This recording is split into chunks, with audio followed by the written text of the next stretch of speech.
প্রতিমা ভাঙচুর হয় বাংলাদেশে, তখন বোঝা যায় যে দুর্গাপূজা আসন্ন, এতে আমরা বুঝি, এছাড়া বুঝতে পারি। তো ওনাদের আপনি এটা জিজ্ঞেস করলেন না যে তো প্রতিমা যেসব বানানো শুরু করেন সেই সময় না আপনারা বুঝতে পারেন না কিসের জন্য এটা বানাচ্ছেন?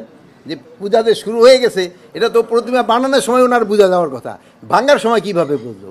এটা আমার মনে হয় ওনারা কোথাও এইভাবে বলে নাই। আর হলো কি, এটা তো পঞ্জিকার লেখাই থাকে এটা কোন সময় হবে। আর হয় কি, এবার আপনারা দেখেন ভাঙাচুরার সংখ্যা কি খুব বেশি? দুই একটা জায়গায় যে হয় নাই আমি তা বলবো না, দুই একটা জায়গায় হয়েছে, বাট ওটার ক্ষেত্রে তো ওনাকেও দায়িত্ব রয়ে গেছে। ওনারা অনেক সময় সাংবাদিক সম্মেলন এসে বলে, বাট এই সম্মেলনে কিন্তু ওনারা নিজেরা রাজি হয়ে গেছে যে এখানে। আর প্লাস ওই যেই জায়গাগুলিতে যে ভিডিও ফুটেজে তাকেও কিন্তু ধরা হয়ে গেছে, ভিডিও যারা যেখানে লাগানো হচ্ছে যেই জায়গায়, ওনাকেও কিন্তু সবারই অনুরোধ করা হয়েছিল ভিডিও ফুটেজ লাগা, ওখানে কিন্তু লাগানো হয়ে গেছে। এখন হলো কি, আমাদের অনেক সময় আছে যে তাকেও সম্মান রেখে আমি বলছি, অনেক সময় আমিও গতকালকেও আমি 2টা পূজা মণ্ডপ পরিদর্শনে গেছিলাম। মানে লোকাল লেভেলের খবর আমরা অনেক সময় উপরে রাখি না। লোকাল লেভেলে কিন্তু ওরকম কোনো সমস্যা আমি দেখলাম যে সবাই মিলেই ভালোভাবে উদযাপন।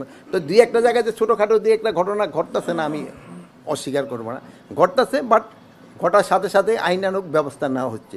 আর তাদের ক্ষেত্রে আপনারা অনুরোধ করবেন যে তারা কিন্তু রাজি হয়ে গেছে যে এটা তারা সবসময় একটা ইসের ভিতরে রাখবে। প্লাস আবার এইবার দেখলেন যে আমরা কিন্তু সংখ্যা অনেক বাড়িয়েছি, প্লাস 24 তারিখ থেকে তো আমাদের ডিপ্লয়মেন্ট, এবং আমরা এই যে এবার ওই আমাদের বোন ওই তো 3-4 বোনও আছে, আপনারা কিন্তু এবার মহিলাই শোনেন, ওই মহিলাদের কিন্তু মহিলা শিশু মন্ত্রণালয় থেকে এবার কিন্তু দেওয়া হচ্ছে।